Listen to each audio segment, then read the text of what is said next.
네, 안녕하세요. 달달 하나쌤입니다. 네, 오늘은 기초 한방에 대해서 공부를 해보도록 할게요. 네, 첫 번째 챕터인 한방간호의 유래에 대해서 알아보도록 하겠습니다. 네, 한방간호는 우리가 침을 놓고 뜸을 뜨고 하는 이런 한의학적인 방법에서 파생되는 간호 활동이나 행위를 한방간호라고 할 수 있겠습니다. 역사적인 배경, 이것은 이제 시험 문제는 보통 가장 오래된 거, 최초 이러면은 문제 잘 출제가 되죠. 네, 한방간호도 역시 가장 오래된 문헌인 책이 있습니다. 네, 장기법시론이라고 하는 건데요. 네, 소문의 장기법시론. 왠지 오래됐을 것 같죠? 네, 장기법시론. 네, 소문은 사람 이름은 아니고요. 우리 황제의 내경이라는 책의 두 부분 중에 하나입니다. 그래서 가장 오래된 문헌의 이름은 장기법시론이다. 네, 그리고 의녀제도가 조선시대 때 있었습니다. 부녀자들이 우리 유교 사상에 의해서 여자들이 남자들에게 진료를 받을 수 있거나 그러지 않았어요. 그래서 부녀자의 질병 치료 및 간호를 위해서 설치된 게 의녀제도입니다. 네, 조선시대 태종 때 재생원에 설치가 됐고요. 신부는 관비였어요. 관에 소속되어 있는 노비였고요. 이런 공적인 활동을 행해서 여러 가지 좀 특권이 주어진 게 있었다. 네, 그 다음에 한방간호의 내용, 동양의학의 특징입니다. 이 서양의학과 다르게 동양의학은 한방은 좀 특징적인 게 있어요. 네, 생명 현상을 정신적인 면과 육체적인 면을 병행하여 고찰하되 정신적인 영향에 좀 치중했다는 게 특징이고요. 그리고 인체에 나타나는 생리 현상이나 병적인 현상도 대자연의 운행, 그 운행 과정에서 발생될 수 있다. 그래서 인간을 대자연에서 파생된 소우주로 간주했습니다. 그래서 대자연에서 파생된 소우주를 인간으로 간주했다. 그래서 소우주, 우주, 네, 선지의 대우주 아니면은 소자연, 네, 이렇게 표기가 된 것들은 다 틀렸다. 그래서 대자연에서 파생된 소우주라고 봤습니다. 그리고 인체를 상호 연관과 유기적인 각각 연결되어서 서로 유기적인 기능을 가진 통일체로 종합적이고 전인적인 생명체로 관찰했다. 그리고 환자의 마음가짐을 가장 강조했습니다. 정신적인 면을 좀 치중해서 살펴봤다. 그 다음은 이제 한방간호의 병인입니다. 병인은 이제 병의 원인에 해당이 되겠죠. 네, 병의 원인에 해당되는 게 한방간호에서는 정신도 있고요. 네, 그리고 기후, 네, 그 다음에 음식, 네, 그리고 환경인 기거의 면에서 좀 살펴봤습니다. 네, 첫 번째로 우리 정신에 대해서 좀 살펴보도록 할게요. 네, 이 정신적인 면의 자극이 우리 이 내장 기관의 정상적인 활동에 영향을 끼쳐서 질병을 발생시킬 수 있다라고 봤어요. 그래서 7가지 감정인 7정에 대해서 이 감정이 장기의 어떤 손상을 일으킬 수 있다라고 봤습니다. 네, 공은 공포할 때의 공입니다. 이게 신장, 콩팥이라고 하죠, 우리. 콩팥에 영향을 미칠 수 있고, 기쁠 희가 기쁨의 감정이 심장에 영향을 미칠 수 있습니다. 네, 그리고 놀래는 감정도 경기 일으켰다 할 때 놀랄 경자도 내 심장에 영향을 미칠 수 있다. 그 다음에 성낼노 간에 영향을 미칩니다. 그 다음에 생각이 많은 거, 근심이 많은 거, 이렇게 생각사자. 네, 생각사자. 생각이 많은 거는 비에 영향을 미친다라고 했는데, 이 비는 우리 위와 관계가 많이 되어 있습니다. 비위상하다 할 때 비입니다. 그래서 위와 연관이 되어서 소화기와 관련된 것이 여기에 해당이 되겠습니다. 그리고 근심우. 네, 이것은 폐. 그리고 슬픔과 근심은 같은 장기인 폐에 영향을 미친다. 슬플비, 근심우, 슬플비 이런 것들은 폐에 영향을 미친다. 네, 그래서 이것을 7정에 해당되는 감정이 손상시키는 장기가 각각 어떤 것인지를 우리가 좀 연관을 지어서 알고 있어야 되는데요. 네, 이게 좀 어려우니까 얘기와 연관을 좀 지어볼게요. 네, 귀신을 본. 네, 우리는 공부의 신이죠. 공부를 열심히 여러분들이 하고 있으니까 공신.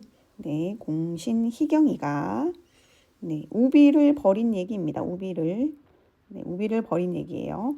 그래서 앞쪽에 나오는 게 네, 여기 앞쪽에 나오는 게 감정이라고 보시고요.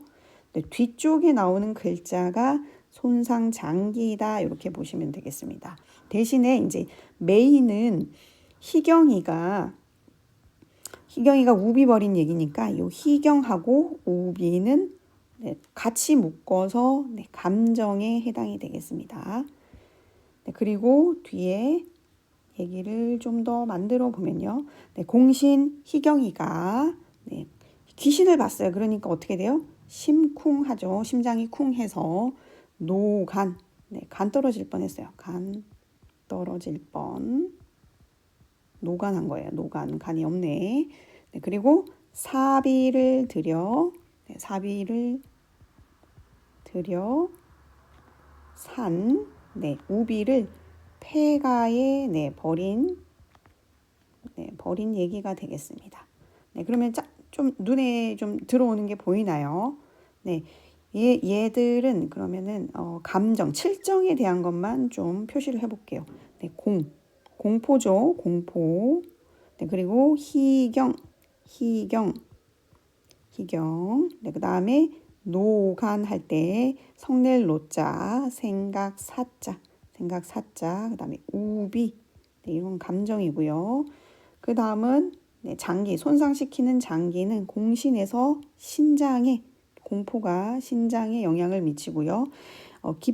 기쁨과 놀람이 네, 심장에 영향을 미치네요. 네, 그게 희경입니다. 희경이가 네, 심장에 영향을 미쳐요. 심쿵했어요.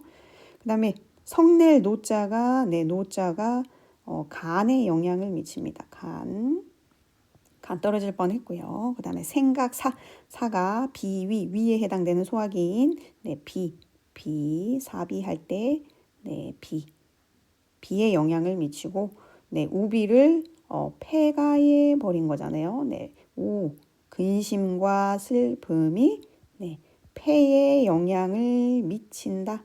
네, 이렇게 기억을 하시면 좀 되겠나요? 그래서 귀신을 본 공신 희경이가 심쿵해서 노간 사비를 들여 산 우비를 폐가에 버린 네, 요 단어를 좀 기억을 하시면 될 것 같아요. 이야기를.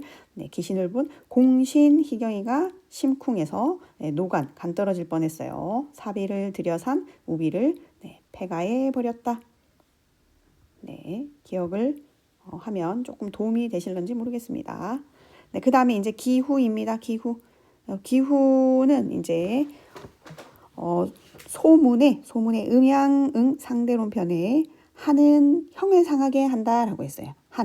여기서 한은 이제 차가운 걸 뜻하는 거죠. 차가운 거. 네, 차가운 거가 형상을 얘기하겠습니다. 형상. 그래서 뭐 형상이면 우리 몸에서는 몸의 어떤 상태를 뜻하는 건데요. 네, 뭐 근육. 네, 근육. 너무 추우면은 우리 근육도 수축하고 이러죠. 네, 그러면서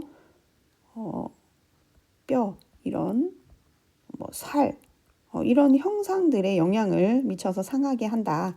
네, 차가운 기운이 형을 상하게 하고요. 네, 열 반대로 그러면 이제 무더운 날씨, 네, 뜨거운 거겠죠. 네, 무더운 날씨 열 아니면 뭐 스트레스도 또 해당이 되겠고요. 뭐 염증 이런 것도 해당이 될 수 있겠습니다. 네, 이런 것들은 또 기를 상하게 한다. 네, 여기서는 이제 에너지, 뭐 활력 이런 게 되겠네요, 그죠? 그래서 뜨거운 여름날 뭐 야외 활동을 했을 때 생각해 보면 우리 몸에 뭐 기가 많이 뺏기잖아요. 네, 그런 걸 떠올려 보면 되겠습니다. 그래서 날씨 기후에서 차가운 날씨는 형을 상하게 하고 우리의 근육이나 뼈, 뭐 살, 몸의 상태를 상하게 하고 뜨거운 무더운 날씨는 우리 몸의 에너지, 기를 상하게 한다. 그래서 병실은 한온을 적당히 유지하는 게 좋습니다. 네, 우리 기본 간호에서도 병실의 온도가 적절하게 있었잖아요. 네, 기본 간호에서의 병실의 온도는 어느 정도가 적정하다고 했었나요? 20도에서 22도 정도가 적당하다라고 했는데 한방에서의 실내 온도는 그거보다 딱 2도 더 빠지네요. 그죠? 습도는 똑같습니다. 습도는 40에서 60% 정도 유지하면 좋다. 그리고 병실 밖으로 나갈 때는 마스크를 착용을 해주면 한온차로 감기 걸리지 않도록 또 해주면 좋다. 마스크도 착용하고 차가운 것과 뜨거운 것에 이런 것들로 인해서 차이에 의해서 감기 걸리지 않도록 해주는 게 좋다. 음식. 음식. 한방은 진짜 한자가 너무 많이 나와요. 너무 어려워요. 하나씩 좀 살펴보도록 할게요. 음식도 어쨌든 병의 원인이 될 수 있습니다. 뭐 조선시대 때 떠올려 보시면 우리 의녀 제도에서 우리나라에서도 누가 있었는데 대장금이 있었잖아요. 그래서 음식으로 뭐 보양식을 왕께 바치고 하면서 병이 나아지고 이런 경우가 있었죠. 그래서 어쨌든 음식이 어떤 게 해가 되고 어떤 게 도움이 되고 이런 것들에 대한 내용입니다. 그래서 소문의 장기법시론을 살펴보면 독약은 사를 공한다라고 되어 있어요. 사. 여기서의 사는 이 사자가 바르지 못할 사자입니다. 그래서 바르지 못할 사자가 사를 공한다. 칠공자. 여기서 공은 칠공자인데요. 치다, 물리치다. 이런 겁니다. 물리치다. 칠공. 이런 뜻이고, 이건 뭐 바르지 못한 것. 독약. 여기에서의 독약은 정말 우리가 생각하는 그런 극약이나 뭐 이런 독약이 아니라 효과가 강한 약이라고 생각하시면 될 것 같아요. 그래서 효과가 강한 약은 바르지 못한 거. 우리 몸에서 바르지 못한 게 뭐가 있을까요? 몸에 병을 일으키는 뭐 나쁜 것 이런 것이 되겠죠. 이런 효과가 강한 약은 나쁜 것, 우리 몸에 나쁜 것을 친다. 그러니까 강한 약은 병을 공격해서 물리친다 이런 뜻이겠어요.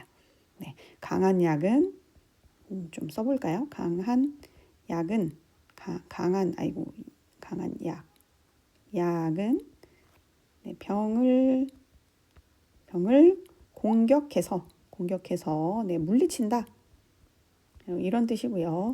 그 다음에 나오는 오곡은 양이 되고, 오곡은 양이 되고, 이거는 뭐 기를 양, 영양분 같은 겁니다. 영양분. 그러면 오곡은 잡곡 뭐 이런 거겠죠. 5가지 곡물, 뭐 쌀, 보리, 콩, 뭐 이렇게 주식으로 먹는 곡물입니다. 곡물은 양이 되고 도움이 되겠죠. 그 다음에 오과, 여기서의 과는 과일이 되겠습니다. 조가 되고 여기서의 또 조는 도와주다. 도와줄 조. 그래서 오과는 조가 되고 오축은 가축이 되겠어요. 집에서 기르는 가축, 뭐 소, 돼지, 양, 닭, 말 이런 게 오축이 되고요. 그래서 이익이 된다. 이익은 이익할 때 그런 게 되겠죠. 이롭다. 이익할 때. 그럼 이제 눈치챘나요? 오채는 과채 뭐 이런 것들이 되겠습니다. 다양한 채소, 충이 된다. 채우다. 여기서의 충은 채우다, 보충하다, 이런 게 되겠네요. 보충. 그래서 다 도움이 된다. 이런 것입니다. 음식은. 자, 그 다음에 마음의 병은 온식을 금한다. 마음의 병은 여기 자주 선지에 나오는데요. 마음의 병 하면 우리가 생각하는 게 뭐 있나요? 한방에서. 화병, 뭐 스트레스 이런 것들이겠죠. 스트레스. 그래서 열을 더하고 기를 상하게 하는 질병이 마음의 병이 되겠습니다. 여기서 마음의 병은 그런 것들을 뜻하고요. 이 마음의 병은 온식을 금한다. 뜨거운 거에다가 뜨거운 걸 주면 안 좋으니까 뜨거운 것을 금하고 폐의 병은 한식을 금한다. 한식은 차가운 음식이잖아요. 우리 서양식, 뭐 중식 이런 거 아니고 차가운 음식을 한식이라고 합니다. 그러니까 폐의 병 하면은 그냥 가볍게는 우리 감기 생각해 보세요. 감기가 건조하고 찬 기온이 돌 때 감기가 걸리잖아요. 그렇기 때문에 이때 폐병은 네, 차가운 음식인 한식을 금한다. 네, 그 다음에 영추의 오미 편에서 네, 우리 몸의 간의 병은 매운 거를 금해요. 그리고 마음의 병은 네, 마음의 병, 화병, 스트레스 이런 겁니다. 함을 금하며 네, 함은 짠 음식이에요. 짠 음식. 짠 음식 많이 먹으면 어떻게 될까요? 네, 네, 물을 또 많이 먹게 되죠. 물을 많이 먹게 되면 우리 몸에 물이 많으면 네, 마음의 병은 심장과 관련이 있습니다. 심장에 무리가 가요. 물을 끓여들여서 네, 심장에 부담이 가요. 그래서 짠 음식을 금합니다. 네, 비는 보통 소화계, 비위 상한다 때 위랑 관련이 있다 그랬죠. 네, 그래서 여기서 산은 신맛입니다. 신맛. 네, 산을 금하고 신맛은 어쨌든 소화액의 분비를 좀 방해해서 위장이 좀 편하게 소화되는 걸 네, 좀 도와주지 못해요. 그래서 신맛을 금하고 그 다음에 신의 병은 여기는 신장이겠죠. 콩팥. 네, 콩팥의 병은 네, 고진감래 할 때 네, 단 것입니다. 단맛을 금한대요. 이 단맛 자체가 우리 몸에 이제 습기를 좀 쌓이게 해요. 그래서 기운을 좀 늘어지게 합니다. 그래서 신장이 안 좋으면 이렇게 신장에서 우리가 노폐물 배출을 하잖아요. 네, 그러니까 이제 물기가 쌓이게 해서 늘어지게 하니까 신장에 무리가 또 되겠죠.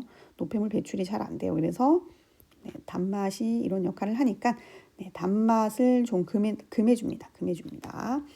네, 그 다음에 폐의 병은 고진감래할 때 네, 고자 쓸고 쓴맛입니다. 이 쓴맛 자체가 네, 습기를 네, 좀 말리는 효과가 있다. 그래서 폐 위에서도 잠깐 얘기했지만 폐병 하면은 가볍게는 감기 같은 게 있죠. 감기에 걸리면 어떻게 돼요? 우리 가래, 네, 끈적끈적한 가래를 떠올려 보면 수분을 좀 많이 먹어서 가래도 잘 뱉어낼 수 있게 해야 되는데 이 쓴맛 자체가 습기를 말려요. 그럼 더 가래 자체도 끈적끈적해지고 안 좋겠죠. 네, 이런 것을 좀 연관지어서 떠올려 보시면 네, 어떤 기관에서의 질병이 어떤 맛을 좀 금한다 이런 것들을 조금 쉽게 떠올리실 수 있을 겁니다. 네, 그래서 음식에 대한 간호는 선택과 금기에 주의해야 될 뿐만 아니라 환자가 또 받아들이는 능력이나 요구 수준에 좀 주의해야 된다. 네, 그 다음에 기거입니다. 기거. 환경. 병실은 청결해야겠죠. 네, 그리고 광선, 빛도 충분하게 들어와야 되고요. 공기의 흐름, 유통도 잘 되어야 됩니다. 쾌적한 환경을 유지할 수 있어야 되고요. 그 다음에 환자의 운동과 휴식은 네, 질병의 성질과 네, 증상에 따라서 네, 결정한다. 그리고 동의의 간호는 주로 환자의 정신, 음식, 이런 기거에 대해서 살펴봤는데 이런 것 등에 대처해서 취할 수 있는 조치고요. 그 중에서 가장 중요한 게 네, 정신적인 면입니다. 정신적인 면. 네, 자주 나옵니다. 정신적인 면. 네, 정신적인 면. 자, 그 다음은 이제 진단법입니다. 네, 진단법. 네, 진단을 우리가 한의학에서 내릴 때 사진이라는 것과 팔강변증을 이용해서 진단을 내리게 되어 있어요. 네, 사진을 보면 4가지 진단법이 되겠죠. 4가지 진단법. 네, 그래서 망진, 문진, 또 문진, 절진 이렇게 있다라고 책에 나와져 있습니다. 네, 망진은 진료를 하는데 네, 망자가 이렇게 뭔가 살피다. 네, 동태를 살피다 뭐 이런 뜻이에요. 동태를 살피다. 아니면 망보다 할 때 살피다. 망보다 할 때 이런 망입니다. 그러니까 우리 뭐 기본간에서 우리가 공부했던 뭐 건강검진에서 나오는 시진, 눈으로 관찰하는 게 되겠어요. 시진에 해당이 되겠네요. 네, 그 다음에 이제 문진. 문진은 물을 문자인데요. 여기 보면 입구자가 네, 있죠. 그러니까 어쨌든 입으로 물어서 판단을 하는 겁니다. 물어봐서 진료하는 거. 그 다음에 문지는 또 이거는 네, 이 문자에 네, 귀 이자가 들어가 있네요. 네, 그러니까 이거는 어쨌든 귀로 듣는 겁니다. 귀로 듣는 거니까 청진 뭐 이런 거에 해당이 되겠어요. 그래서 목소리, 뭐 기침 소리, 구토 소리, 목소리 톤, 뭐 심지어 냄새인 채취까지도 이 문진에 해당이 돼요. 그 다음은 이제 절진입니다. 절진. 네, 절진 자체는 뭔가 손으로 몸을 좀 눌러보고 이렇게 해서 살펴보는 거예요. 만져보고 촉진이나 뭐 타진 이런 거에 해당이 되겠죠. 그래서 맥진, 복진, 절경 이렇게 나눠놨어요. 맥진은 맥을 짚어서 살펴보는 겁니다. 만져봐서. 복진은 배를 만져서 그 다음에 절경은 경락인 혈자리, 혈자리를 또 만져봐서 기가 어디가 막혔나 손으로 짚어봐서 막힌 상태를 이렇게 확인해 볼 수 있다. 그래서 사진은 망진, 문진, 절진, 맥진, 복진, 절경이 합쳐진 절진까지 해서 4가지가 있다. 그 다음에 8강 변증입니다. 인체의 병적인 이상 상태를 진단하는 8가지 분류예요. 그래서 한증은 차가운 거잖아요. 그죠? 차가운 거니까 체온이 떨어져 있는 상태. 체온이 떨어지면 말초, 혈액순환, 뭐 소화기능 이런 것들이 대체적으로 기능이 떨어지겠네요. 열증은 몸에 열이 많은 거, 열이 쌓이거나 염증이 생기는 등 신체 기능이 항진된 상태. 음증, 양증 이렇게 또 나눠서 심신의 기능이 위축되어 있는 상태는 음증, 공격적인 상태는 양증. 표증은 면역이 떨어진 상태에서 감기처럼 상기도 체표 부위에서 감염성 질환이 나타나는 거. 그 다음에 이증은 병이 점차 이제 몸 안으로 들어와서 오장, 육부, 혈액, 체액 등에 나타나는 게 이증입니다. 그 다음에 허증은 영양 물질이 부족한 상태, 저항력이 떨어져 있는 상태고요. 실증은 스트레스가 쌓이면서 대소변, 기혈, 체액 등이 정체되어 있는 상태다. 그 다음에 이제 투약에 대해서 살펴볼게요. 투약도 이제 한방약도, 한약도 제형의 종류가 살펴보면 굉장히 다양합니다. 우리가 제일 많이 알고 있는 것이 탕제, 탕약이 되겠죠. 탕제가 해당이 될 거고요. 아이고, 죄송해요. 탕제가 해당이 될 거고요. 탕제 자체는 이제 약물을 부어가지고 물을 부어서 약에다 물을 부어서 가열을 해서 끓여서 성분을 녹여내는 겁니다. 그래서 주로 급성 질환에 많이 응용이 돼요. 급성 질환. 증상에 따라 용량을 뭐 가감할 수 있고요. 급성 질환에 탕약이 많이 이용이 된다. 뭐 총명탕 이런 거 들어봤잖아요. 그죠? 쌍화탕. 이런 것들 해당이 되고요. 산재는 마른 약재를 균등한 세말로 해서 분말로 만든 겁니다. 채로 쳐서 고르게 혼합시킨 거. 뭐 예전 약이긴 하지만 뭐 용각산 이런 거 뭐 들어보셨나요? 예전에 할아버지들이 이렇게 동그란 이런 용기 안에 분말로 되어 있는 이렇게 약재를 입에다가 이렇게 한 스푼씩 넣어서 먹던 약인데 아마 이 젊으신 분들은 잘 모르실 수도 있어요. 이렇게 산재, 이렇게 마른 약재를 균등한 세말로 해서 채로 쳐서 고르게 혼합한 거. 그 다음에 환제입니다. 환제는 이렇게 동글동글하게 만든 거예요. 약물을 분쇄를 해서 꿀, 물, 풀 뭐 이런 것들 가해서 일정한 크기로 만든 게 환제입니다. 얘는 이제 주로 만성 질환에 사용한다. 그래서 여기 급성 질환에는 탕제가 이용되고 만성 질환에는 환제가 이용되는구나. 차이점을 좀 기억해 두시고. 환제 이름은 뭐가 있을까요? 환제 뭐 청심환 이런 거 있겠네요. 그죠? 청심환.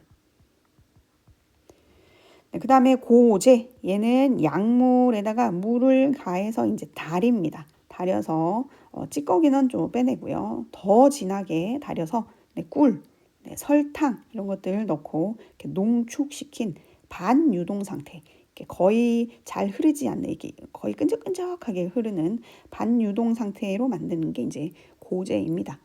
고제, 뭐 경옥고 이런 거 요즘에 많이들 드시잖아요, 그죠? 이런 것들. 그 다음에 주제는 약물을 알코올 용액이나 양조주에 담궈서 유효 성분을 녹여내서 복용하는데 거의 뭐 이렇게 술인데 그죠? 유효 성분이 녹아 나온 게 뭐 있을까요?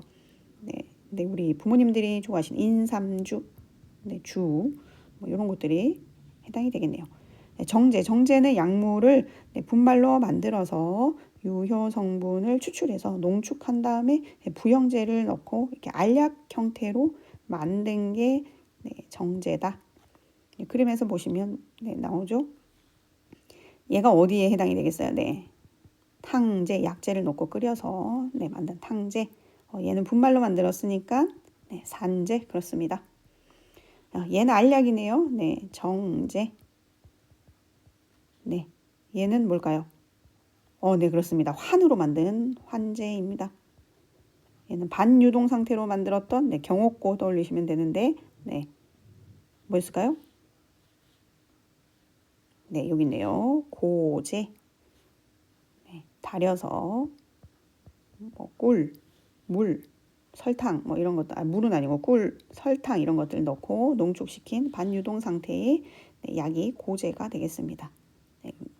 사진을 좀 떠올리시면은 약의 형태에 대해서 조금 쉽게 좀 다가오실 수 있을 것 같습니다. 그 다음은 액기스. 액기스도 우리 많이 들어봤어요. 약물의 유효 성분을 추출해가지고 약액을 농축시켜요. 농축시켜서 약물의 일정 용량의 가용성 성분을 제품에 일정량이 함유했다. 어쨌든 좀 더 우리 탕제에서 좀 더 농축시킨 거라고 보시면 되겠습니다. 실업제는 약물을 탕전해서 찌꺼기 제거한 다음에 농축시킨 다음에 여기다가 이제 설탕 같은 백당의 농후 용액을 넣은 게 시럽이라고 보시면 되겠고요. 주사제는 어딘가 이제 주사를 찔러서 놓는 약제가 되겠죠. 그래서 생약의 새로운 응용법입니다. 약물 삼출해서 우리 근육이나 혈자리, 경혈에 주사하는 약제가 되겠다. 그 다음에 훈제는 환제를 이제 숯불 위에 놓고 병소 부위나 병의 부위나 아니면 코에 이렇게 훈연하는 방법, 이걸 또 화훈이라고 하고, 약물의 전액으로 병소에다가 뜨거운 김을 세게 하는 수훈이 둘이 있다. 화훈과 수훈이 있는데 이 둘을 우리가 훈제라고 한다. 좌제는 좌약 떠올리시면 되겠네요. 환제나 정제를 만들어서 우리 질내 또는 항문에다가 삽입하여 치료하는 약제이다. 그 다음 전약법 살펴보겠습니다. 전약법은 약을 다리는 거고요. 이 약을 다릴 때 몇 가지 좀 주의점이 있는데, 약을 다리는 용기는 보통 우리 뭐 사극이나 이런 것들 보면 항아리에다가 사용을 해서 약을 다리죠. 질그릇, 항아리 이런 것들 사용하고, 철 냄비는 그만다. 그리고 약을 다리기 전에 먼저 약을 30분에서 60분 정도 이렇게 담궈서 물의 양이 양면보다 좀 높게 합니다. 그리고 재탕, 한 번 더 끓일 때 물은 처음 끓일 때보다 3분의 1에서 초탕의 3분의 1에서 2분의 1로 한다. 복용량, 한 번 우리가 탕약을 먹을 때 복용하는 약의 용량은 100에서 120, 100에서 120 정도가 종이컵 한 컵 정도 되겠네요. 한 컵 정도의 용량이 되겠습니다. 소화는 이거의 반절로 해서 약을 한번 복용할 때 이 정도의 양으로 복용한다. 그 다음에 복약법, 탕제는 주로 이제 따뜻하게 데워서 우리가 복용을 합니다. 서양약처럼 1일 하루 3번 먹게 되고요. 허약 체질이나 노인, 어린이는 약의 분량은 좀 적게 해요. 그러니까 뭐 분량은 좀 적게 하고 양이 적어지면 양이 적어지면 횟수를 늘려야 1일 3번 100cc 먹는 양이랑 같아지겠죠. 그래서 허약 체질, 노인, 어린이는 약의 분량은 적게 하고 복용 횟수는 좀 자주 한다. 복용 시에 이제 구토 증상 시에는 우리가 분량을 좀 줄이고 횟수를 또 늘리기도 합니다. 그 다음에 부작용, 발열, 코피, 설사, 복통이 있다. 그러면 또 횟수 줄이거나 아니면 그냥 아예 중단을 해야 되겠다. 이 약성이 강하거나 독성약은 처음에 조금씩 복용을 해요. 괜찮나 해서 조금씩 복용을 하다가 점차 이제 용량을 늘리도록 한다. 그리고 위장에 자극을 주는 약은 식후에 복용하고요. 약 자체는 냉장실에 보관을 하고 먹을 때 따뜻하게 데워서 복용하면 되겠습니다. 네, 그다음에 이제 명현 현상에 대해서 네, 또 자주 나오는데 명현 현상. 네, 얘는 이제 탕제 복용 초기에 나타나는 거부 반응입니다. 초기에 나타나는 거부 반응. 그래서 일시적으로 증상이 좀 악화되거나 원치 않는 효과가 나타나는 것을 의미하는 게 명현 현상인데 부작용과는 좀 다릅니다. 그래서 네, 거부 반응이기는 한데 네, 일시적으로 증상이 좀 악화되거나 아니면 원치 않는 효과가 나타났다가 다시 좋아지는 게 이제 명현 현상이죠. 네, 그다음에 이제 탕제에 대해서 살펴봤고, 뭐 산제나 분제는 네, 가루로 되어 있는 건 우리가 벌꿀과 같이 물에 약을 타서 먹거나 아니면 캡슐에다가 채워서 넣고 삼킨다.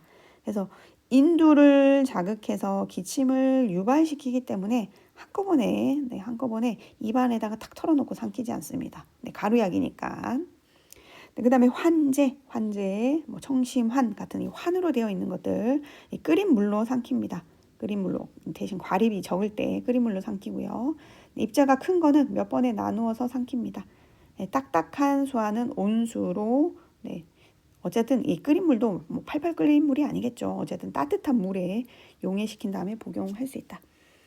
네, 고제는 경옥고 같은 거였잖아요. 그래서 반유동 상태. 약재였는데 이것도 끓인 물에 타서 얘는 녹여서 복용을 하게 되겠습니다. 그래서 직접 입안에 붓고 삼키면 목에 달라붙겠죠. 네, 그래서 토하거나 소화 흡수가 쉽지 않기 때문에 그렇게 먹지 않고 끓인 물에 타서 복용을 하면 된다. 네, 그다음에 이제 한방의 치료요법, 네, 팔법에 대해서 보겠습니다. 네, 소법은 체내의 딱딱한 덩어리와 응결된 물체를 치료하는 건데요. 소화제 떠올려 보시면 돼요. 소화제. 그래서 이런 덩어리나 응결된 물체를 뭐 이렇게 뭐라 그래야 되나? 소거한다. 요런 개념으로 보시면 되겠네요. 소화제. 제거한다. 소거. 네, 소법이고요. 네, 보법은 보호해주는 겁니다. 허약한 것을 보익하는 요법이 되겠습니다. 그래서 면역 기능 활성화시키기 위해서 인삼, 당기, 작약 이런 것들 쓰는 게 보법. 네, 청법은 해열을 시키기 위한 요법이라고 보시면 돼요. 청열제, 한냉한 성분의 약물로 네, 열을 떨어뜨리는 거 청법. 네, 그 다음에 온법은 음증이나 만성질환으로 몸 안의 부위에 한기를 제거하는 거. 온법 따뜻하게 해주는 거. 네, 따뜻할 온. 네, 화법은 여기에서 화는 불화가 아니고요. 뭐 조화를 뜻하는 것을 네, 화합 이런 것들을 떠올리셔야 될 것 같아요. 그래서 오장육부의 기혈과 음영의 부조화나 한혈에 조절되지 않을 경우에 화법, 조화롭게 만드는 네, 화법. 그 다음에 합법, 얘는 이제 밑으로 내려보내 아래 하자가 쓰였을 것 같은데 체내에 응체된 것을 축출하고 대변을 통해서 배출시키는 게 합법. 네, 완화제. 네, 토법은 토하게 하는 거겠죠. 그래서 병균, 유독물질을 토출시키기 위한 네, 요법입니다. 네, 한법은 병이 피하에 있는 경우 땀으로 발산을 해서 네, 사우나처럼 한법 발산시키는 게 한법이다. 네, 발한제로 약재를 이런 것들을 사용할 수 있겠습니다. 네, 여기까지 해서 한방간호의 유래 및 내용에 대해서는 네, 살펴봤고요. 네, 구독, 네, 좋아요를 눌러주시면 네, 제가 영상을 만드는데 아주 큰 힘이 되겠습니다. 네, 감사합니다.